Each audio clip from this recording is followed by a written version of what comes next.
سب سے زیادہ محنت میرا نہیں، مولانا فضل الرحمان صاحب کا ہے، اور میں سمجھتا ہوں کہ جو مولانا فضل الرحمان صاحب کا کردار اس پورا پروسیس میں رہا ہے،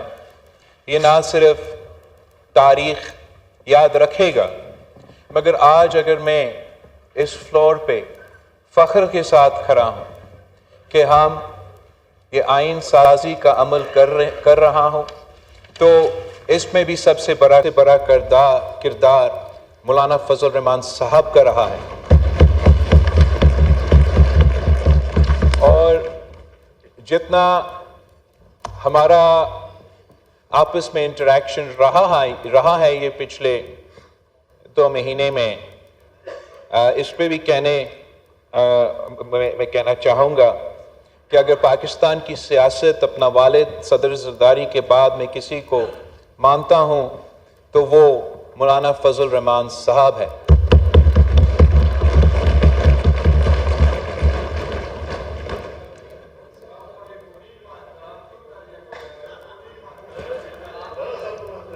جی پلیز۔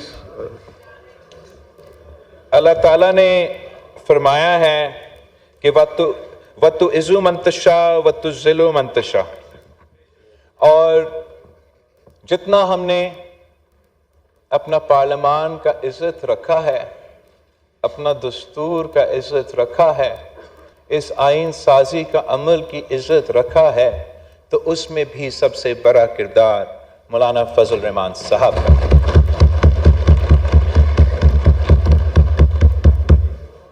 جہاں تک اس آئین سازی کی بات ہے، میں یہ بھی کہنا چاہوں گا کہ جناب اسپیکر، میرے لیے اگر میں قرآن پاک کے بعد کسی کتاب کو مانتا ہوں تو وہ پاکستان کی دستور ہے، پاکستان کی آئین ہے، ہمارا اسلامی وفاقی جمہوری 1973 کی کانسٹیٹیوشن ہے۔ 1973 کی کانسٹیٹیوشن کے وقت میں یاد دلوانا چاہوں گا کہ ان زمانوں میں بھی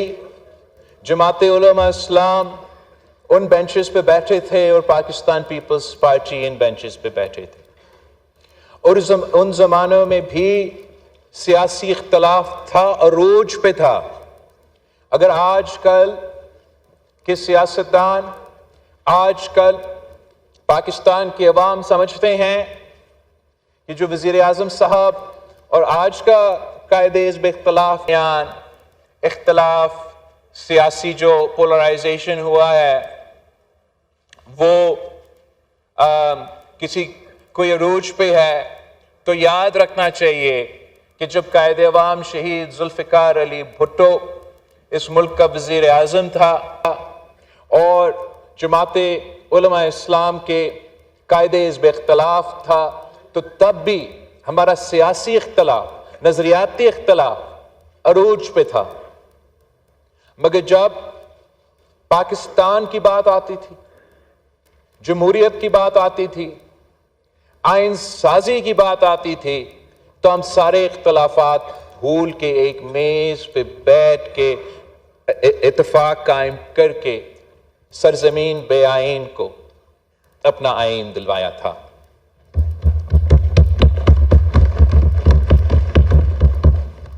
ہم نے 18ویں ترمیم کے وقت اس دور کے سیاسی حالات کے مطابق سیاسی اتفاق رائے پیدا کر کے تاریخی آئین سازی کر کے جو ہمارا آئین میں تمام کالے قوانین تھے، آمر کے ڈلے ہوئے جج صاحبان کی اجازت کے ساتھ، وہ تمام کالے قوانین کو ہم نے اپنا آئین سے نکلوا دیے، اور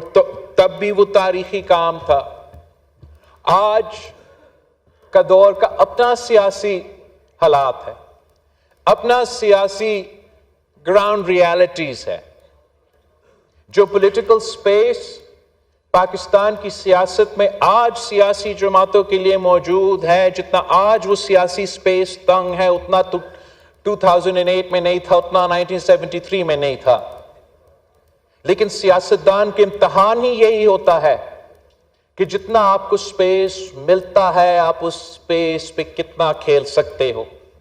اور میں سمجھتا ہوں کہ موجودہ سیاسی صورتحال میں جب پولیٹیکل پولرائزیشن اور پولیٹیکل پارٹیسنشپ کا جو حالات ہے وہ آپ کے سامنے ہیں، جب عام طور پہ یہ تاثر دیا جاتا ہے کہ پاکستان کی سیاستدان ایک دوسرے کے ہاتھ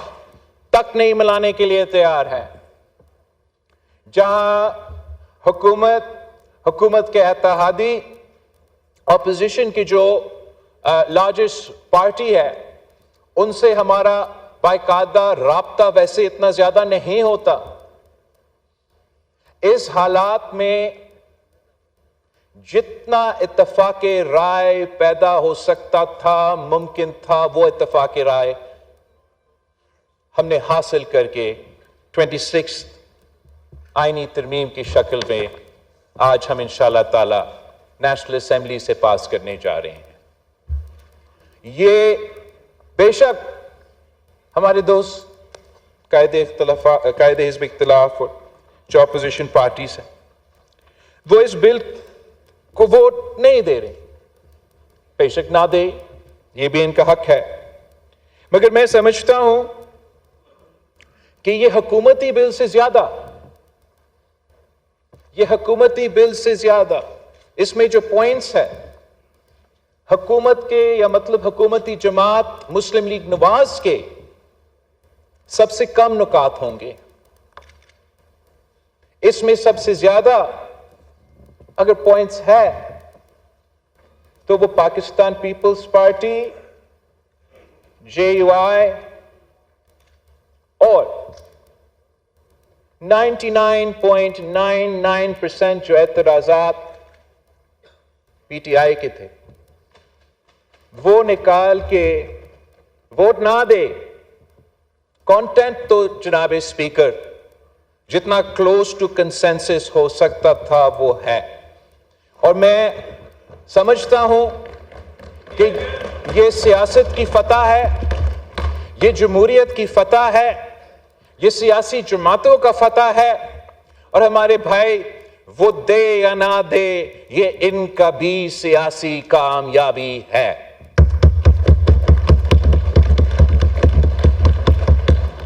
جناب اسپیکر،